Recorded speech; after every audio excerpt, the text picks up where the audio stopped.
Hello दोस्तों, सभी seated वाले भाइयों बहनों को नमस्कार। दोस्तों, आपका दो एग्ज़ाम आपके हुए हैं, उसके बाद आपकी गैप काफ़ी मिल गई। उसके चक्कर में आप लोग थोड़ा सा आराम करने लगे क्योंकि पेपर इजी आ रहा सोच रहे हैं। तो दोस्तों, ये मत सोचिए पेपर अभी इजी आ रहा है, आगे भी वैसा लेवल रहेगा। तो अपनी तैयारी बेहतर रखो, बेस्ट रखो, सबसे बेस्ट रखो। तो दोस्तों, आपको चैनल पर डेली क्लास मिलती, एक भी क्लास मिस नहीं हुई। जो पुराने बच्चे हैं वो जानते, एक भी क्लास मिस नहीं हुई, एक भी दिन ऐसा ना हुआ हो जो क्लास ना पढ़ी हो। तो दोस्तों, चैनल पर आपने भरोसा बनाया तो चैनल ने भी आपका भरोसे का पूरा पूरा सहयोग किया है। तो दोस्तों, चैनल से जो अभी नहीं जुड़ा हो जुड़ जाए, चैनल को सब्सक्राइब कर ले। और दोस्तों, शुरुआत करते हैं आपके बेहतरीन क्वेश्चंस की। दोस्तों, आकार एवं द्रव्यमान के अनुसार सबसे बड़ा ग्रह से क्वेश्चन एक आया है, सौरमंडल से क्वेश्चन आपकी आया है, तो इस बार भी आपका आ सकता है। तो सौरमंडल का क्वेश्चन एक इसमें डाला है। आकार एवं द्रव्यमान के अनुसार सबसे बड़ा ग्रह अगर पूछेंगे तो कौन सा हो जाएगा दोस्तों, बताएंगे। बृहस्पति होगा, शनि होगा, अरुण होगा या वरुण होगा। तो दोस्तों, आकार के अनुसार अगर पूछा जाएगा तो दोस्तों आप लोग सही जवाब आप बताओगे बृहस्पति। और इस टाइम प्रेजेंट में अगर देखा जाए कि किस ग्रह के सबसे ज्यादा उपग्रह हैं तो दोस्तों शनि के ज्यादा हैं, शनि के दोस्तों ज्यादा हैं। ठीक है दोस्तों, ध्यान रखेंगे, बृहस्पति आकार में सबसे बड़ा है, ठीक है, और शनि के इस टाइम जो है वो सबसे ज्यादा उपग्रह है। दोस्तों, चूलिया जलप्रपात किस नदी पर है? चूलिया जलप्रपात किस नदी पर स्थित है?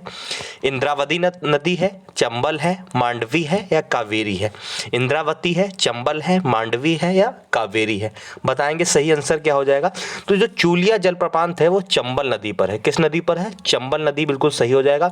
आप लोग कमेंट बॉक्स में बताएंगे आपके कितने क्वेश्चन सही हो रहे हैं, ठीक है। अगला है, गेहूं और चावल किस पादप परिवार का पौधा है? क्वेश्चन आया है, पादप परिवार से क्वेश्चन एक पूछा गया है। तो गेहूं और चावल किस पादप परिवार का पौधा है? मालवेशी का है, रुटेली का है, ग्रामिनी का है या फिर पालमी का है? तो बताएंगे किसका हो जाएगा दोस्तों। तो फिर से ग्रामिनी का हो जाएगा। किसका हो जाएगा? ग्रामिनी का हो जाएगा दोस्तों, ठीक है। घास वगैरह आ जाए वो भी ग्रामिनी की हो जाएगी, ठीक है। अगला दोस्तों क्वेश्चन है, शीतोष्ण कटिबंधीय घास के मैदान को क्या कहा जाता है? देखो, शीतोष्ण होते हैं, एक उष्ण होते हैं। शीतोष्ण ठंडे होते हैं, उष्ण वाले जो होते हैं आपके क्या होते हैं? गर्म होते हैं। तो टैगा कहते हैं, प्रेरी कहते हैं, टुंड्रा या फिर मीडोस। तो दोस्तों, शीतोष्ण जो होते हैं, शीतोष्ण कटिबंधीय है मैदान, इन्हें प्रेरी बोलते हैं। तो दोस्तों, इस तरीके के मैदान कहाँ पाए जाते हैं? इस तरीके के मैदान दोस्तों खासकर अमेरिका में पाए जाते हैं। अमेरिका में, यूएसए में ज्यादातर ये शीतोष्ण कटिबंधीय प्रेरी पाए जाते हैं, ठीक है दोस्तों।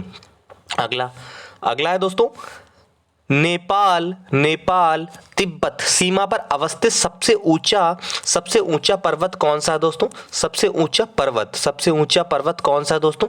बताएंगे क्या हो जाएगा सही। कंचनजंगा है, मकालू है, धौलागिरी है या फिर माउंट एवरेस्ट है? तो आप लोग जानते हैं कौन सा है दोस्तों, माउंट एवरेस्ट बिल्कुल सही जवाब हो जाएगा। अगला है दोस्तों, क्वेश्चन है, थोड़ा सा छोटा करता हूं जिससे कोई प्रॉब्लम ना हो, ठीक है। अब ठीक है, अगला है, पर्यावरण मेले के आयोजन का लक्ष्य क्या है? पर्यावरण जो मेला कराया जाता है उसका आयोजन क्या होता है? पारिस्थितिकी संतुलन हेतु जागरूकता का विकास करना होता है, या जन सामान्य को पर्यावरण संबंधी ज्ञान ना कराना, या फिर लोगों में पर्यावरण संतुलन बनाए रखने की रुचि ना पैदा करना। देखो, ध्यान देखो, इसमें निगेटिव जो है वो पॉजिटिव क्वेश्चन पूछा है। और प्राकृतिक एवं मानव निर्मित जैव भौगोलिक पर्यावरण को समझने की सूझ ना पैदा करना। सीधे 3 ऑप्शन हटाओगे तो कौन सा आंसर निकल के आएगा? ये तीनों हटा दोगे तो पहला वाला बिल्कुल निकल के आएगा, और पहला वाला ये बिल्कुल सही जवाब भी हो जाएगा। फर्स्ट वाला बिल्कुल सही है, पारिस्थितिक संतुलन हेतु जागरूक का विकास करना ही पर्यावरण मेले का आयोजन का लक्ष्य होता है।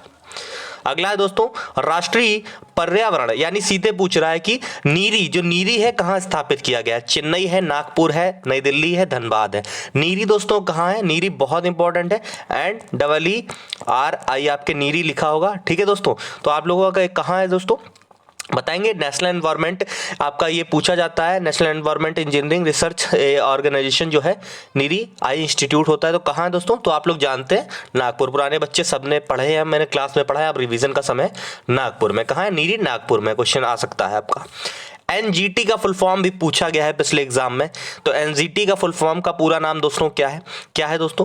नेशनल ग्रीन ट्रिब्यूनल है, नेशनल ग्रांट ट्रीटी है, ये नॉट ग्रेस ट्रेड है, या फिर नेशनल ग्राउंड टेस्ट है। तो दोस्तों एनजीटी की फुल फॉर्म पूछी गई तो सही जवाब हो जाएगा नेशनल ग्रीन क्या हो जाएगा? Tribunal, national green tribunal. ध्यान से देख लो दोस्तों, क्वेश्चन मिलेगा तो आप लोग को सही जवाब करना है। ठीक है, आगे निम्नलिखित वन्य जीव में से कौन सा विलुप्त प्रजाति? दोस्तों विलुप्त पूछी है, मेमथ, लाल पांडा या डायनासोर। दोस्तों विलुप्त वो प्राणी होता है जो काफी वर्षों तक दिखा ना हो। तो दोस्तों देखा जाए तो मेमथ भी और लाल पांडा और डायनासोर गायब हो चुके हैं, इसलिए उपयुक्त सभी इन्हें क्या हो गया? विलुप्त प्रजाति घोषित किया जा चुका है। निम्नलिखित में से कौन सा कृत्रिम परितंत्र है? दोस्तों कृत्रिम होता है, एक होता है प्राकृतिक। कृत्रिम होता है दोस्तों मानव द्वारा निर्मित होता है, आपका प्राकृतिक वनावरण मतलब होता है प्राकृतिक। ठीक है, मानवीय भी बोल सकते हैं कृत्रिम को। ठीक है, तो इसमें आंसर सही क्या हो जाएगा? कौन सा कृत्रिम परितंत्र है? वन है, तालाब है, बगीचा है या झील है? देखो दिमाग लगाओगे आराम से कर लो। वन भैया क्या है? मानवीय नहीं है, प्राकृतिक है। तालाब भी प्राकृतिक ही है, झील भी प्राकृतिक, लेकिन बगीचा हम लोग मानव खुद सजाता है बगीचा को, तो ये मानवीय है और मतलब कि कृत्रिम है।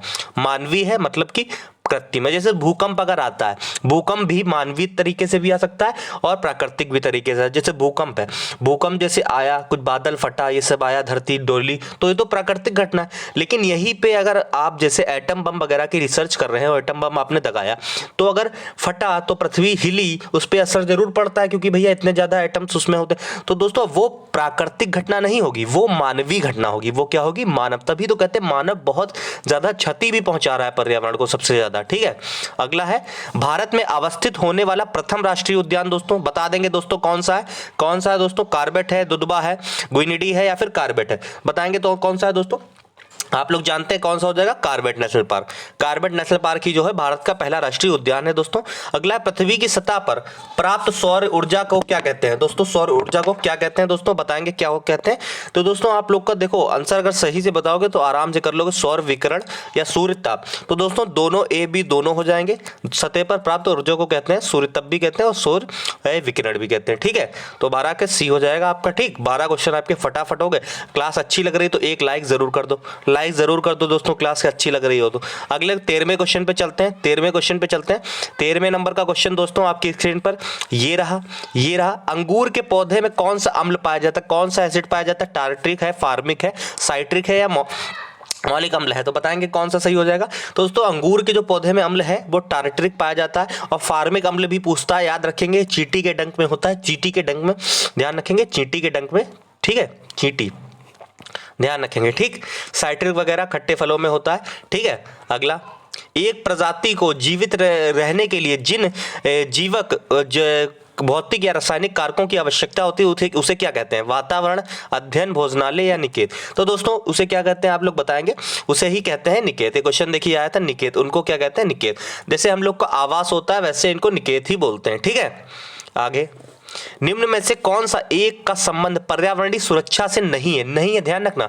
वातानुकूलन, गरीबी कम करना, कागज के थैले का प्रयोग, इसमें से कौन सा नहीं है? इनमें से कोई नहीं, या इनमें से कोई नहीं।